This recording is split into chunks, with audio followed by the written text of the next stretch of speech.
એક સદા સમર્પિત કૃષિ વૈજ્ઞાનિક ડોક્ટર ગોપાલજી ત્રિવેદી, પદ્મશ્રી 2026।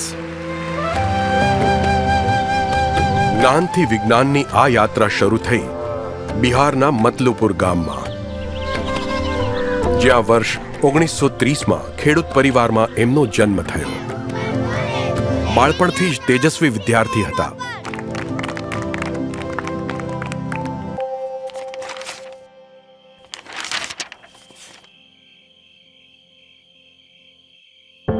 પણ જ્યારે 10મા ધોરણમાં પિતાને ગુમાવ્યા તો આર્થિક તંગીના લીધે પુસ્તકો છોડી હળ ઉપાડવું પડ્યું।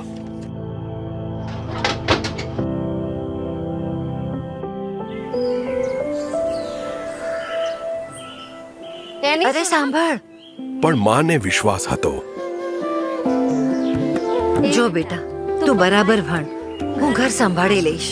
અને શિક્ષકને પ્રતિભાની ઓળખ। ખેડૂત છે, તારા શિક્ષણનો પ્રયોગ ખેડૂતોના ભલા માટે કર, ઠીક છે? ખુશ રહે।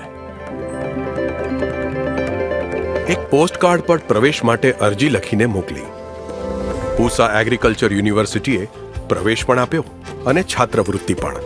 પછીથી તેમણે કૃષિ વિસ્તારના તેમના લક્ષ્યને પોતાની પીએચડીનો વિષય બનાવ્યો।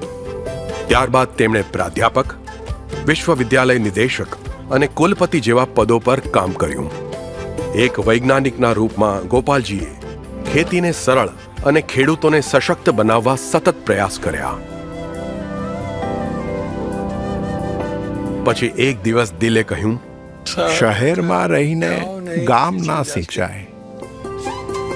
એટલે સેવા નિવૃત્તિ બાદ ખેડૂતોની વચ્ચે રહીને એમની સમસ્યાઓનું નિવારણ કરવા પોતાના ગામ મતલુપુર પાછા ફર્યા। વિશ્વાસ અને પાક એક દિવસમાં નથી ઉગતા, સમય લાગ્યો, પણ ખેડૂતોનો વિશ્વાસ એમણે પોતે ખેડૂત બનીને જીત્યો અને પછી ઓળખાયા કિસાન મિત્ર, ગાંવ પુરુષ અને કર્મયોગી તરીકે। કેનોપી મેનેજમેન્ટ શીખવી મુઝફ્ફરપુરમાં લીચીના બાગોનું ઉત્પાદન વધાર્યું। પાણીવાળા વિસ્તારોમાં માછલી ઉછેર અને મખાના તથા શિંગોડાની ખેતી વિકસાવી ખેડૂતોની આવક એમણે વધારી। શિયાળુ મકાઈની વૈજ્ઞાનિક પદ્ધતિ સમજાવી મકાઈનું ઉત્પાદન વધાર્યું।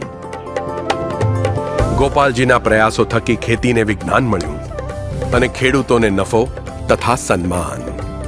તેમનો ત્રિવેદી પરીખ સ્કેલ જેમ આજે ખેતીમાં થતા પરિવર્તન માપવાનો વિશ્વ સ્વીકાર્ય માપદંડ છે, એમ તેઓ પોતે કૃષિ ક્ષેત્રમાં નિસ્વાર્થ પરિશ્રમનો માપદંડ બની ગયા છે। ફૂલનો મહેકવો એ તેની ઉપલબ્ધિ નથી, તેની મહેક તો મૂળ સાથે જોડાઈ રહેવામાં છે। ડોક્ટર ગોપાલજી ત્રિવેદી, પદ્મશ્રી 2026। કોટી કોટી નમન।